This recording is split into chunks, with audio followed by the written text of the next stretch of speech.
राज्याचे उपमुख्यमंत्री आणि सर्वात धडाडीचे नेते म्हणून प्रचलित असलेले आणि पहाटेच दिवसाची सुरुवात करून अवघ्या महाराष्ट्राला आदर्श घालून देणारे महाराष्ट्राचे दादा उपमुख्यमंत्री अजित पवार यांचे विमान अपघातात निधन झाले आहे. आज बुधवारी 28 जानेवारी 2026ला बारामतीमध्ये झालेल्या विमान अपघातात दादांनी अकाली एक्झिट घेतली आणि अवघा महाराष्ट्र निशब्द निस्तब्ध झाला. अविश्वसनीय घटना ऐकून प्रत्येकजण हळहळला. महाराष्ट्राच्या राजकारणात अजित पवार यांचा एक वेगळाच दरारा होता. महाराष्ट्राच्या राजकारणात दादा अशी ओळख त्यांनी तयार केली होती. राजकारणात प्रवेश केल्यापासून अजित पवार यांचे मुख्यमंत्री पदाचे स्वप्न कुणापासून लपून राहिले नव्हते. गेल्या 40 वर्षांच्या त्यांच्या राजकीय प्रवासात त्यांना मुख्यमंत्री पदाच्या संधी आल्या, पण प्रत्येक वेळी मुख्यमंत्रीपदाने त्यांना हुलकावणी दिली. शेवटी मुख्यमंत्री होण्याचं अजितदादा यांचं स्वप्न अधुरं राहिलं.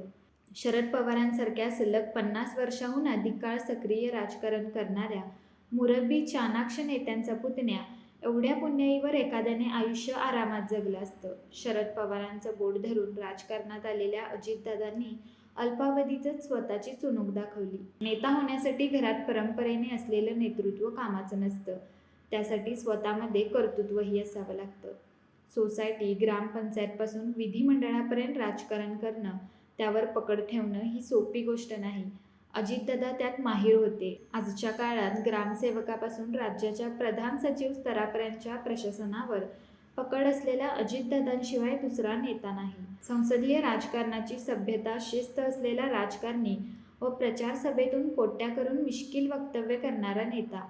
गावखेड्यातील सामान्य कार्यकर्ता ते कॉर्पोरेट क्षेत्रातील CEO, उद्योगपती अशा दोन टोकाच्या जगात वावरणारा नेता. चुकत असलेल्या आपल्याच कार्यकर्त्यांना शाब्दिक बाणांनी झोडपणारा नेता ते कर्तव्यात कसूर करणाऱ्या अधिकाऱ्यांना झापणारा मंत्री, अशी अजितदादांची विविध रूपं महाराष्ट्रानं पाहिली आहेत. दादांची दहशत नव्हती तर दरारा होता. कामाचा झपाटा प्रचंड होता. सकाळी 6 वाजायच्या आत कामाला लागणारा हा नेता होता. शरद पवारांचं बोट धरून राजकारणात आलेल्या अजितदादांनी पुढे वेगळी राजकीय भूमिका घेतली. मात्र सतत कार्यरत राहण्याची वृत्ती, विकासाभिमुख राजकारण यामुळे विरोधकसुद्धा आपलं काम घेऊन दादांकडे जातात आणि दादा राजकीय भूमिका बाजूला ठेवून ते काम मार्गी लावत. सोशल मीडियावर राजकारण्यांच्या अनेक रील्स, व्हिडिओ व्हायरल होत असतात.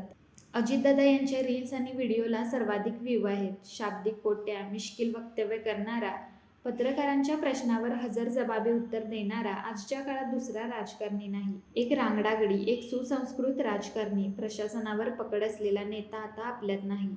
त्यांच्या वैचारिक, राजकीय भूमिका काहीही असोत, राजकारणापासून अलिप्त असणाऱ्या माझ्यासारख्या सामान्य माणसाचीही आपलं कोणीतरी गेलं आहे अशी भावना आहे. महाराष्ट्रातील अजित पवार नावाचे पर्व आज संपले.